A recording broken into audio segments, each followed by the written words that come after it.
Good morning. This is James with 77 Financial Group. You're listening to 15 Minutes of Finance, where in the next 15 minutes, I bet I can get you excited about investing. Let's do it.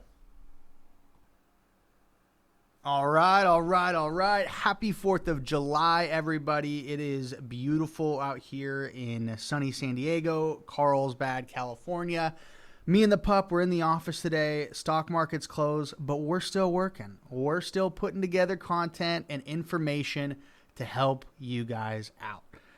We have a lot going on, right? This was a great week, all-time highs. The Fed might lower interest rates. There's new deals coming, tariff deals. We got a lot, and it's exciting. It's great for the stock market, and outside of world wars going on, we have some pretty good news. So I'll just jump right into it. But really, happy 4th of July to everybody out there. Hope you guys have a safe, great day. I'm only working till probably like 12 today. So after that, I'll be enjoying the celebration myself. But we are going to talk about stocks today. In particular, the stocks we're picking. Now, I have like, I don't know what it is, FOMO, I guess, fear of missing out on the monetizing this, I guess, right? Because we have an investment firm, right? We do the podcast on top of actually investing people's money, and a tax and wealth management firm. So a lot of our listeners aren't clients, which makes sense, right? If you're listening to our advice or you're listening to the podcast, you don't necessarily need us as advisors. Well, you do. You do need us as advisors. We would do an excellent job. But I guess the reverse is true. If you're a client, we're already doing everything we're talking about. So like you wouldn't necessarily need to listen to the podcast. But we want to provide value in other ways, right? Especially to the do-it-yourselfer investors. And that's why we talk about the specific stocks that we like. Now, legally, I can't tell you guys, invest in this stock, do this stock right now, because we are an RIA and we have rules set forth by the SEC and states, and each state, that I can't. That's providing advice technically. So when you hear people doing that, like on YouTube or elsewhere, they don't actually own a firm. They're not actually investing people's money. So that's what really makes us different, which is, it's both good and bad. It's good because I can monetize that side of the business. So I can say, hey, let's set up a subscription process, and I'll show you guys everything we do. Basically, like, what's our investment philosophy? What are the stocks we watch? And how are we investing, and what's our opinion? So we're going to do that. We are going to do that starting January 2026. And I'll be a little bit gracious because I've been setting some dates and we haven't really hit them yet. But Q1 2026, we will officially have a paywall. Okay. Up until then, guys, I'm going to talk freely with you so you can hear, you can see if we're really worth the money, and it's not going to be expensive. It'll be like $9 a month or something, or an annual subscription. I don't know what it's going to be yet, but we have a great track record, and I want to continue doing that in a free capacity until then. So if you are a do-it-yourselfer investor, please listen to the things we're saying. Everything in the stock market, all of it is ultimately educated guesses. Okay. Now, luckily, we haven't done so bad, and that's a testament to the team here. But everything is a risk. Everything you're doing is a risk, and I'm gonna go into detail about why, especially the last 2-3 years, it's been an extreme risk to be in stocks. And now, with the outlook looking the way it is, even though we're at market highs right now, it could be even better for the equity markets. So I want to dive into that. But really, when we talk about these stocks, and I get excited and invested, right? Like we talk about Palantir all the time. I am Palantir king. Like I love it so much. I am all on board with Palantir. But you should go do your own research. Please take what I'm saying and go validate it, right?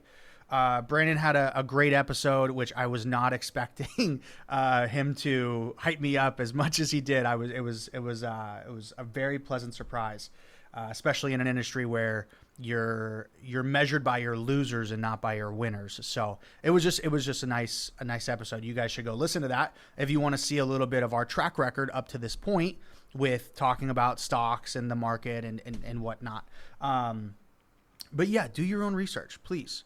Okay, if you're not a client of ours, then I can't legally provide you advice, which is unfortunate, but I can't. And there's a whole bunch of reasons why. But everything we talk about on here right now, education, right? Get educated and then go. Like, this is while you're in the classroom. And then you still have homework you got to go do. Okay, go do your homework elsewhere. It doesn't take much. All you have to do is say, James said XYZ. Let's go look and see if there's evidence for that. All right. And then you can come up with your own conclusion. And what's great is we love interface. We love discussion. Brandon is like a 3-time national debate champion. Okay. He does all of the debate stuff, and I'm more of just content creation, or creating the stuff to talk about. He is really the person to want to have an argument with, because I just lose every single one I have with him. But okay, I wanted to give that disclaimer. We're already 6 minutes in. Let's get to the term of the day, which is actually a person, Jerome Powell, which you guys should all probably know who that is. He is the pretty much like the president, chairman of the Federal Reserve. And that's important because the Federal Reserve has a lot to do with our monetary policy, the nation's monetary policy. Okay, what's a monetary policy? It's just money. What is the money doing for the country, or in the country, or the country's money? What is it doing? So I'm going to just read this quick description, and then we'll get into the news. Jerome Powell is the current chair of the Board of Governors of the Federal Reserve System. He is the nation's top banking regulator and is responsible for setting national monetary policy. This includes influencing interest rates and the money supply to manage inflation and promote economic growth. He also leads the FOMC, Federal Open Market Committee, which makes key decisions about monetary policy. What does that mean? It controls inflation and interest rates. And I promise you, I will go into deeper detail, unlike anything you guys have probably read or heard before, because that is super vague. And I just had mentioned how like Brandon is great in going into debate and arguments. Whenever I talk about valuing a stock or interest rates or pretty much anything in the industry, my brain doesn't what is the right way to say this? Doesn't calculate everything at a rapid pace. I'm a little bit of a slow learner, and so I have to really spend time in the content, in the topic at hand, to get a really great grasp of it. So I understand how it's like, oh, interest rates. Like, I kind of know what that means, but what does it really mean? And Brandon is like a quick, like, I can say A, B, and C, and he can really hone in on those topics. Obviously, Brandon's super smart. For me, I understand when it's a little difficult to process. So we are going to go into a evaluation of why interest rates affect stocks and why it affects everything. Interest rates, realistically, I was trying to think of a visual. It's the veins and arteries. Okay, your veins and arteries, they go out through your muscles, around your bones. They're everywhere in your body. That is exactly what interest rates are for everything. They affect borrowing. They affect lending. They affect investing. They affect saving. They affect currency exchanges. They affect everything. So they're very, very important. And there's really good evidence for stocks being even more lucrative in the next couple of months, even though we're at all-time highs. So I will go into that. Let me read the news really quick from yesterday. We had a shortened trading day, and then today, obviously, the stock market's closed. Guys, the stock market's only closed, I think it's 11 days a year. I should probably know that. I work every day, though. So even when the market is closed, I am trying to work, because I remember at my last job, I feel weird using names, but it was a boutique investment firm. Boutique is a stupid name. We managed over $1 billion. We worked every day, okay? And we worked a lot. Now, we had a lot of fun. There was a little bit of Wolf of Wall Street energy going on, but we had a lot of fun and we worked all the time. For us, work was enjoyable. A lot of these guys that do this job, They can't wait for their holidays. For me, I'm like, I get to do what I love tomorrow morning. So that's just a little rant for me. Okay, let's look at the news. Stocks rose to new highs on Thursday after June jobs report showed the hiring was stronger than expected and the unemployment rate fell. The benchmark S&P 500 index and the tech-heavy NASDAQ composite gained 0.8% and 1% respectively, closing at record highs for the fourth time in the last 5 days. The Dow Jones Industrial Average added 0.8% or nearly 350 points, leaving it just shy of its first new high since December. The major indexes finished the shortened trading week. U.S. markets closed early today and will be shut on Friday for the July 4th holiday, each with weekly gains extending a rally that's been fueled by optimism about possible trade deals and the continued strength of the economy and corporate earnings. Labor market data released early this morning reaffirmed the resiliency of the U.S. economy but dampened expectations that the Federal Reserve will be in a position to cut interest rates anytime soon. The monthly report for the Labor Department showed that U.S. employers at 147,000 jobs in June, exceeding the 110,000 that economists had expected, while the unemployment rate dropped to 4.1% from 4.2% in May. The Fed, which has a dual mandate to promote maximum employment and to contain inflation, has said it needs more time to evaluate the impact of tariffs on the economy before adjusting rates. Market participants were also monitoring developments related to trade talks ahead of deadlines next week for hefty trade tariffs to be reimposed. President Donald Trump said Wednesday that the U.S. had reached an agreement with Vietnam, where many U.S. economies have a large manufacturing presence, and the White House has said many other deals are in the works. Investors were also keeping an eye on the House of Representatives, where legislators were getting set for a final vote on the GOP's massive tax and spending bill, which was approved after markets closed. Brandon will be doing a great episode on the BBB, Big Beautiful Bill, next week. I know we've had a bunch of tax clients reach out and ask questions. So if that's you and you're like, what is even in this thing? Brandon will do an episode and you guys will get all the info you need there. Let's see, where were we? Oh, yeah. Shares of the world's largest technology companies, which have paced the recent rally, were mostly higher on Thursday. Nvidia, Microsoft, Amazon, Broadcom each climbed more than 1%, while Apple, Alphabet, Meta, and Tesla... Oh, hold on. Did I read that wrong? Oh, while Apple, Alphabet, and Meta platforms also grew. And then Tesla shares fell slightly to close out a volatile week. Sorry, that was written wrong. I put a period instead of a comma, I think.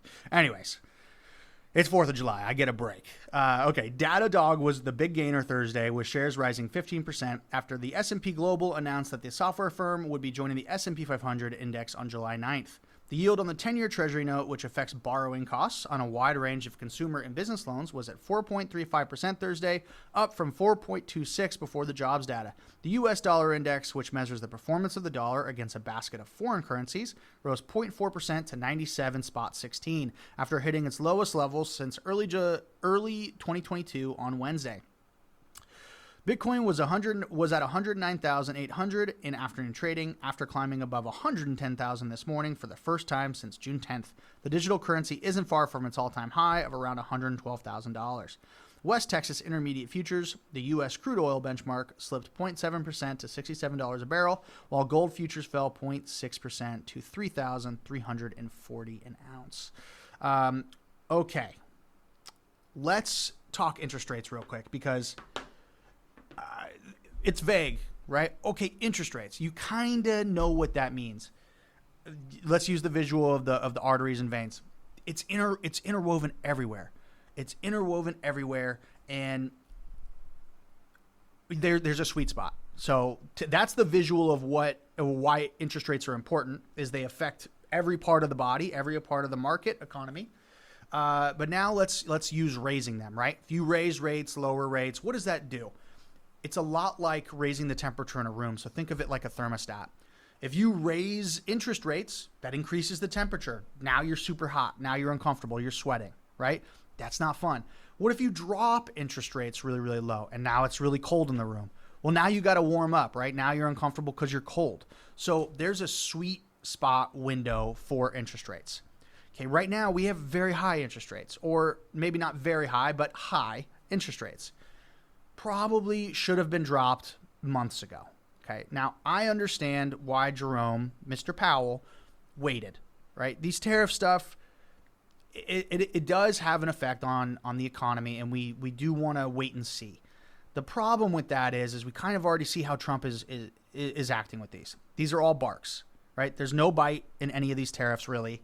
And even if there is a bite, it's being agreed upon. Like Vietnam, for example, they're going to be at a flat 20% tariff rate. I'm like 95% sure that's what that is. I'm 95% sure it's 20%. That's an agreed upon deal, right? Vietnam's like, yep, okay, that sounds great. That's not, that's still light, I would say. An agreed upon deal means that, okay, we're going to trade with each other again. The way Powell is talking about tariffs affecting the market is like it's just going to be this giant doomsday event that's going to just damage our trade deal or our trade habits with other countries. That's not how Trump has he's not given us evidence that's how he's using these tariffs. He's using them as threats and that the bark, quote unquote, and people are responding in kind like, we don't even want that problem. So like, we will make deals with you. I would say Jerome should have saw that every single time Trump has extended the tariff negotiations or the pause on tariffs. It's all been to get people to the table to make these deals. I think you could look at that and say, hey, the tariffs probably aren't as big of a deal as we made them out to be. We can go ahead and lower rates because we can see what kind of actions or how Trump is handling the tariff negotiations. That's my opinion. But what we want is we want a sweet spot. Okay, so if tariffs are above 4%, I would call that high. Okay, that's hot, right? The room is too hot. We got to lower the temperature. If tariffs are below 2%, way too cold. Okay, and visually with the market, what does that mean? Interest rates, all it does is make it easier or harder to buy things, or to get more specific, to lend money. Everything in our country is based upon borrowing money. It's just the truth. That's just how it is. If interest rates are high, borrowing becomes harder. Okay, it becomes harder. And when interest rates are really low, borrowing becomes easier. That means that there's way more money being lent out. Okay, and if more money is being lent out, then that money has to be invested by who is receiving the loan. Okay, and it's either invested in businesses or owning a house, paying off. Well, no, not paying off. That would be, you already have a loan. I was going to say student loans, but that's not necessarily true. Investing in the stock market, right? Just there's so many things that allows for cash flow into the economy when interest rates are low because it's easier to get a loan. The opposite is true for when it's really, really high, right? Millennials aren't really buying houses right now. People aren't buying houses. There's way less buyers now than there ever has been, at least in my lifetime. And that's because rates are so high. I mean, look, my rent here in San Diego is like $32.50, and that's not counting utilities, right? $32.50, very, very expensive. My girlfriend who lives in Idaho, her mortgage on her house, everything that she pays in is like $19.50. Okay, $19.50. One of my good friends who's in Vancouver, Washington, his mortgage on his house is like $18.50. Right? I rent. I can't buy a house here. If I bought a house, my mortgage would be $6,000. It just isn't viable. Okay. There's a sweet spot for interest rates. When the Fed lowers rates to between 2 and 4%, it's like 72 degrees. Everything is great in the room, right? You could work out. You could do business meetings. You could wear a tank top. You could also probably wear a long sleeve shirt if you wanted. Like you just have options when it's in that sweet window spot and the temperature is 72 degrees. Everything is better, right? Your attitude's better. The conditions are better. Your work environment's better. You're probably more friendly with the people in the room. This is obviously a stupid analogy, but it is a good one with windows. We want a sweet spot window, 72 degrees of between 2 and 4% for interest rates. Now, hopefully that makes sense about why that's important, okay? Because if it's involved in every aspect of the economy or market, just like the veins and arteries are, and you need the temperature to be 72 degrees and not too hot, not too cold, not too high, not too low, then you have a goal or a job, and this is technically what Powell's job is to try and get us into that sweet spot. And he's able to do that by raising or lowering rates. If you have super low interest rates, it's not always good, because now you have loans that are given out nilly-willy. And I can't believe I just used the word nilly-willy, but there's far too many loans going out, right? And if that happens, well, now they got to raise rates, okay? Because inflation will occur, and you don't want there being a bunch of supply, like overwhelming the market. So now you have to raise rates and try and tighten the lending, the borrowing. Ideally, once that happens, then you can lower rates again. There's a window for it. Okay, what does it have to do with stock markets, individual equities, anything? So I put this together. I'm just going to read you this quick explanation of the discount rate. So when we evaluate stocks, or anybody who is in the weeds of evaluating a company, discounted cash flow is a very common valuation equation, ratio, whatever you want to call it, where you evaluate a company. Okay. The discount rate is significantly affected by interest rates by the FOMC, by the Fed. When interest rates go up, the discount rate goes up. And when the discount rate goes up, that makes a company's current valuation less, right? And I'm throwing a bunch at you, but I just want to read this for you, and go do this. Go do your own research. This what I'm about to explain to you is a really good reason why. So we'll use Palantir. Palantir's PE ratio is in the 500s. That's because people are counting the future dollars that they're going to make as worth more now, right? They're saying, hey, look, this stock's going to be worth $500. I don't care if it's trading at 500 times what it's valued at now. It's eventually going to be that, right? So they're considering the future dollars of the company. That's what the discount rate helps do. It helps say, hey, if this company's going to be, if they're going to make $100 million in 2028, what is that worth now, right? And then you get a valuation metric on it. Okay, I'm going to read this real quick about the discount rate. So the discount rate is what investors use to calculate the present value of future earnings. It's essentially the cost of waiting for future money. When interest rates rise, especially the risk-free rate like U.S. Treasuries, the discount rate goes up. That means future cash flows are worth less today, which lowers the value of a stock. Growth stocks are hit the hardest because most of their projected profits are far in the future. So even small increases in interest rates can cause big drops in their valuations. That's why rising rates tend to hurt tech and high-growth companies first. It's not really about their earnings today. It's about how much their future dollars are now worth. Okay. That is a very surface level explanation, but it does a really, really good job explaining how PE and current valuations of companies, they're not, it really is just where they're at now, right? It's just like drafting a player in the NBA. You draft certain people, right, for potential, right? What could they become? It's the exact same thing here. And interest rates are going to be falling here, okay? So if interest rates fall, that means the discount rate falls. And if the discount rate falls, that means a discounted cash flow equation is going to show future dollars are worth more now, okay? Which means that there's going to be a lot of people getting in the market, okay? That's great for Palantir. That's great for NVIDIA. That's great for HIMSS. That's great for BBAI, all these, Tesla, all these other companies. Now, obviously, as a whole, it's going to affect the market positively. We're going to hit new highs, higher highs, and certain companies are going to really benefit from it. But I wanted to bring up the discounted cash flow with the discount rate just to show you that, well, interest rates, like, they're already high. These companies are still doing well, even with high interest rates.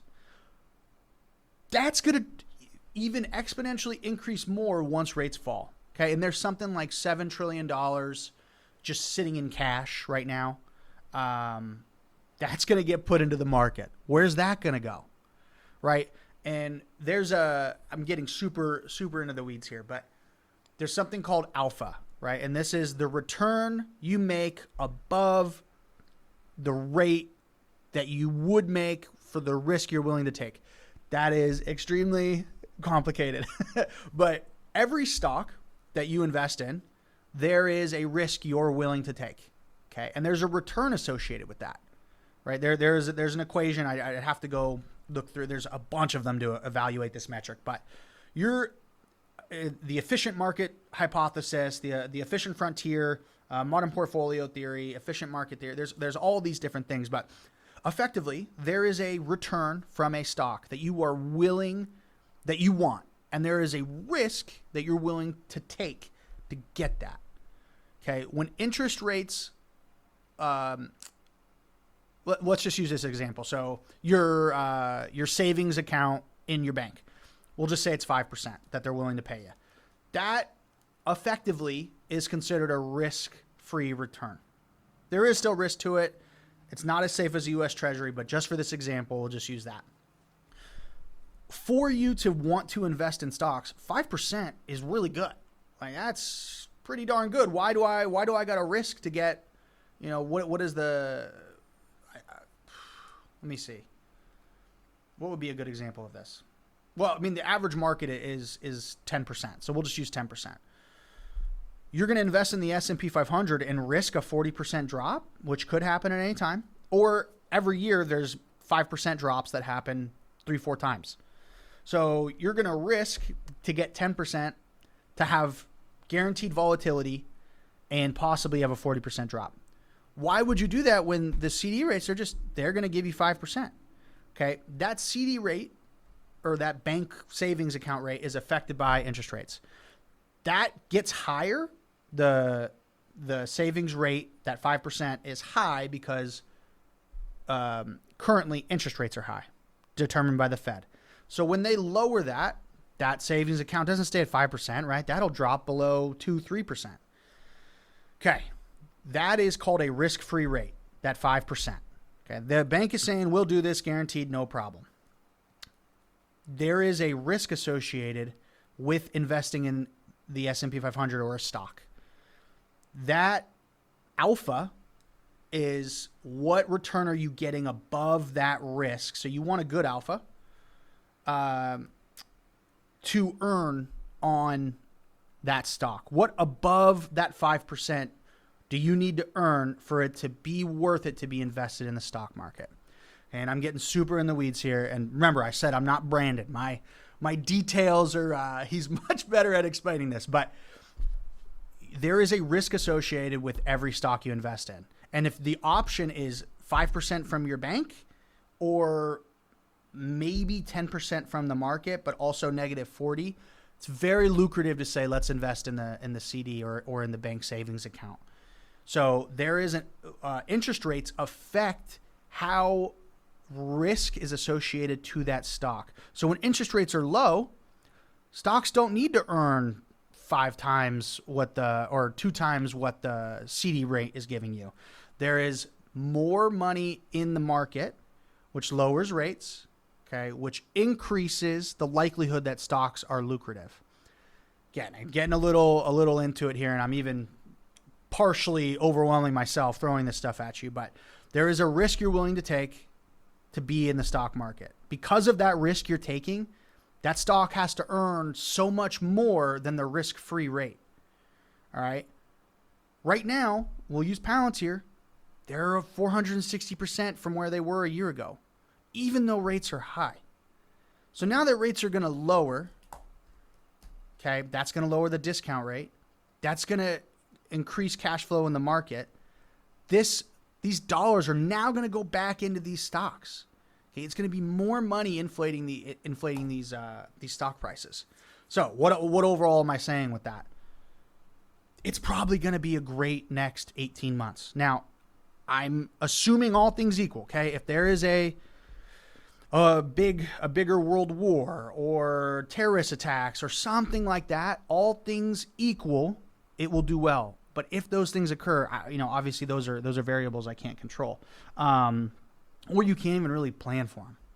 So with that explained, let's talk about the stocks now. Okay. And I'm almost at 30 minutes, so I'm going to try and keep this in under 5 minutes. But we are a firm. We pretty much have two, as far as making money or using their money, we have two types of people. People who are in the earning phase, like let's make as much money as possible. And then we've got people who are retired, who are like, hey, I don't really want to take much risk. I'm going to use this as income for my retirement. Those are two very different portfolio designs when we design stuff for people. And the stocks I'm about to mention, pretty much only like 5 to 10 of our clients, of which we have hundreds, are directly all in as aggressive as possible, meaning they're all in this growth portfolio. These are just stocks to watch, okay, as far as you're concerned. We have, like I said, we have like 5 people who are exclusively in this, and they're in nothing else. Everybody else is in a combination of VUG, VOO, the market, and then some of these equities. I definitely would not recommend anybody be in all of these. This is, as far as growth goes with stocks, probably a 9 out of 10 risk. But what's great about this, right, is if you have a bunch of time, volatility doesn't really affect you. And it's very difficult for people to hear that, but it doesn't. Okay, you almost always, especially if you're in the market, just have to wait a couple of years, and then it'll be higher than it was before. Okay, let's get over that. I'm gonna talk about these stocks here, so you can get some value out of this directly. Okay, so Palantir is number 1. Obviously, that's our favorite. We believe in that company going forward, even though the PE is at 550 or whatever it's at now. That stock, we believe, is the next Microsoft. And I've talked about that when the stock was at $20. Now it's at 137 or 140, whatever it's at. We still believe in it. Their PE is egregious. That's because using the discount cash flow, people are counting the future dollars to be worth more now because the company is so exceptional. Okay, NVIDIA, don't even need to talk about them. CrowdStrike, HIMS, BBAI, Big Bear AI, Tesla, ServiceNow, Meta, SoFi, and Tempest AI. Those are the growth stocks we're watching right now. I try to add one every month. If I'm looking at this and I'm being sincere with you, Tesla and ServiceNow have been either negative or middle of the ground for the year. We're not invested in them for 1 year. Okay, that's not why we like them. We believe that they're long-term holds and they're excellent companies in their own right. So from last year, things we dropped out of this: SoundHound, Kava, Sweetgreen. SoundHound was at $3.80 whenever we were watching it. It got all the way up to like $25. We held it, and then once it dropped below 15, we put a stop order. Okay, a stop order is just if it breaks, it's an insurance policy kind of. So if it breaks through below a certain number, it just immediately triggers and sells. So we did that with SoundHound. Kava, also a company that we liked. Companies like Kava and Sweetgreen, they're both food companies. They're usually cyclical, so it's super difficult to predict their performance. I just didn't want that exposure since it was becoming winter, right? So they're probably going to have a good next couple of months, but from where they were when we sold, which was near all-time highs, I was just like, I don't even want this risk of a cyclical.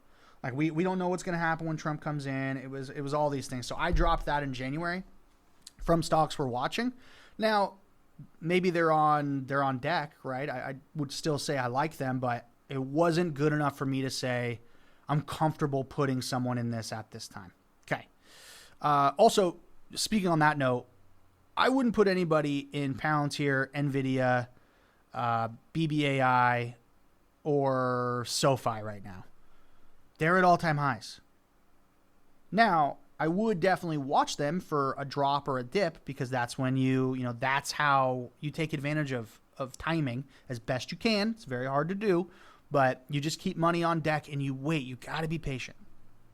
All right, the other companies that we like that are not necessarily growth companies They can act like growth companies, but they're not necessarily. AT&T, KLAC, CEG, TLN, Waste Management, and AWK. Most of these are utility, energy, infrastructure companies. Those I would be happy to put into like either a conservative person's portfolio or someone drawing income off of their portfolio. Now, okay, those are all the stocks we're watching right now. When the paywall comes up, or in January of next year, you'll obviously get more details, and you'll get my thinking and my reasoning and how is James evaluating a company's investability, right? And you'll get that. With that said, as an investor, you will make a lot of money if you're just in the S&P 500. Okay, and I reiterate this all the time. The industry at whole would say the S&P 500 is risky. You're in stocks. Technically, based upon the very archaic metrics of risk, yes, that is true. You are taking a risk. However, there is nothing, not a bank, not another country, not life insurance, an annuity, no individual company, nothing is as sturdy as the U.S. economy. Okay, and you can look at history for that. You can even look at how countries invest, other countries invest in us, in America. Okay, that is the sturdiest investment, in my opinion. Now, okay, I have to disclose that it's my opinion, but what is better than the 500 largest companies in America? People talk about annuities being a sure thing. What do you think the annuity companies are investing your money in? Okay, they're not investing it in treasury rates getting 2%, all right, 1% or whatever. Treasury rates are like 4.5%, but these companies promising you guarantees are taking risks, and then they go and buy insurance from these catastrophe bonds, and then the catastrophe bonds get situated into an investment fund that people invest in. And so it's just one big circle of loaning and investments and risk, and it's all intertangled, okay? But it all comes back down to the S&P 500 is the 500 largest companies. How could one bank be safer than 500 large companies? All right? If at any time those 500 companies went to zero, you think the bank isn't going to be at zero? It's one bank. That is my biggest concern or issue with the evaluation of risk. It's just not real. It's just not real when you zoom out, right, on a global scale. So why am I even bringing that up? If you're just in the S&P 500, you don't need any individual equities. Okay? You don't need to pay somebody 1-2% to manage your assets. You could just be in the S&P 500 and do great. Okay, VOO, the ticker is like 0.015 or something.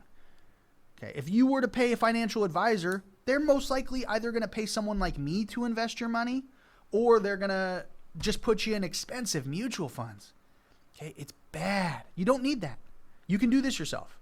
Now, if you don't want to do it yourself, we're happy to be there for you to help do it, right? And usually there's a 3% on average return that you'll get more if you work with an advisor than if you do it yourself. Part of that's just because we're one step away emotionally, and we can make a little bit more logical decisions over emotional.